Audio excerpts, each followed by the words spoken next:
Target batch में आपका स्वागत है। और यह पुत्र वियोग कविता है जिसे सुभद्रा कुमारी चौहान लिखी हैं और यही आपकी सुभद्रा कुमारी चौहान हैं। पहला प्रश्न है कि सुभद्रा कुमारी चौहान का जन्म कब हुआ था। तो बोलेंगे कि 1904 ईस्वी में इनका जन्म हुआ था और 1948 ईस्वी में इनकी मृत्यु हुई थी। 1844 ईस्वी में बाल कृष्ण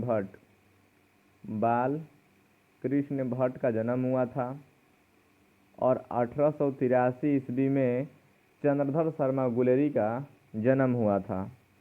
दूसरा प्रश्न है कि सुभद्रा कुमारी चौहान अपने पढ़ाई अधूरी छोड़कर किसमें सक्रिय भूमिका निभाने लगी। तो बोलेंगे असहयोग आंदोलन में अपनी भूमिका निभाने लगी थी पढ़ाई अधूरी छोड़कर। तीसरा प्रश्न है कि खिलौना किसका प्रतीक है। तो गाड़ी का प्रतीक नहीं है, गाय का भी प्रतीक नहीं है और पति का भी प्रतीक नहीं है। खिलौना इस कविता में पुत्र का प्रतीक है। जिस तरह खिलौना से किसी बच्चे का लगाव होता है उसी तरह एक माँ को अपने पुत्र के प्रति लगाव होता है। चौथा प्रश्न है कि कुली प्रथा किसकी कृति है। तो प्रेमचंद की नहीं है, मुल्क राज आनंद का भी नहीं है और शमशेर बहादुर सिंह की भी नहीं है। यह है ठाकुर लक्ष्मण सिंह की और यह सुभद्रा कुमारी चौहान के पति हैं जो मध्य प्रदेश में हैं। पांचवा प्रश्न है कि पुत्र वियोग शीर्षक कविता किस काव्य संग्रह से ली गई है। तो चित्रधारा से नहीं ली गई है, लाहौर से नहीं ली गई है, यह मुकुल से ली गई है।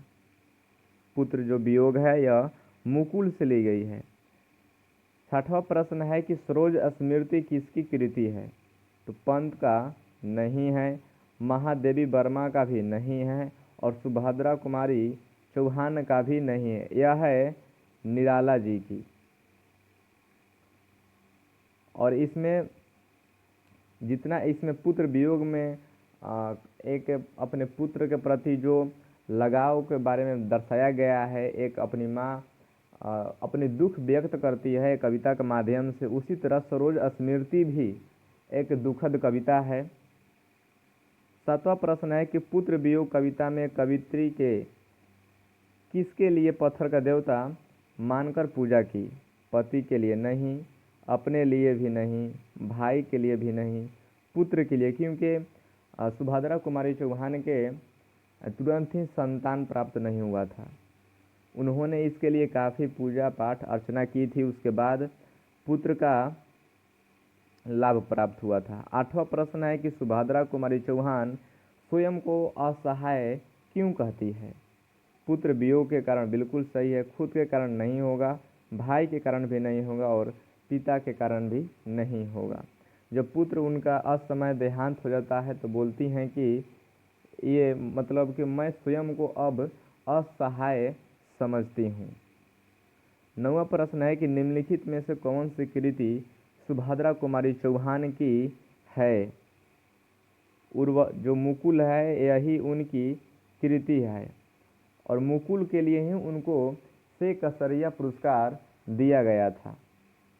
सुकून की जो तलाश है यह लिखे हैं आपके शमशेर बहादुर सिंह और जो अधिनायक है यह लिखे हैं रघुवीर सहाय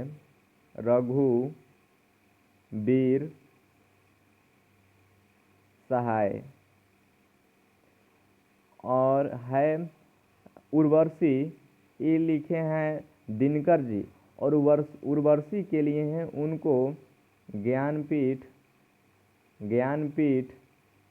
पुरस्कार से सम्मानित किया गया था उर्वशी के लिए। और आज का लास्ट प्रश्न है कि सुभद्रा कुमारी चौहान यहाँ पर किस होना चाहिए था, किस पार्टी की एमएलए थी। एमएलए मतलब होता है विधायक। तो पहला ऑप्शन है कांग्रेस, दूसरा ऑप्शन है बीजेपी और तीसरा ऑप्शन है समाजवादी, चौथा ऑप्शन है लोक जनशक्ति पार्टी। तो बीजेपी की भी नहीं थी और समाजवादी की भी नहीं थी, लोक जनशक्ति की भी नहीं थी, वह कांग्रेस की थी। और आज लोग हम यहीं पर वीडियो पर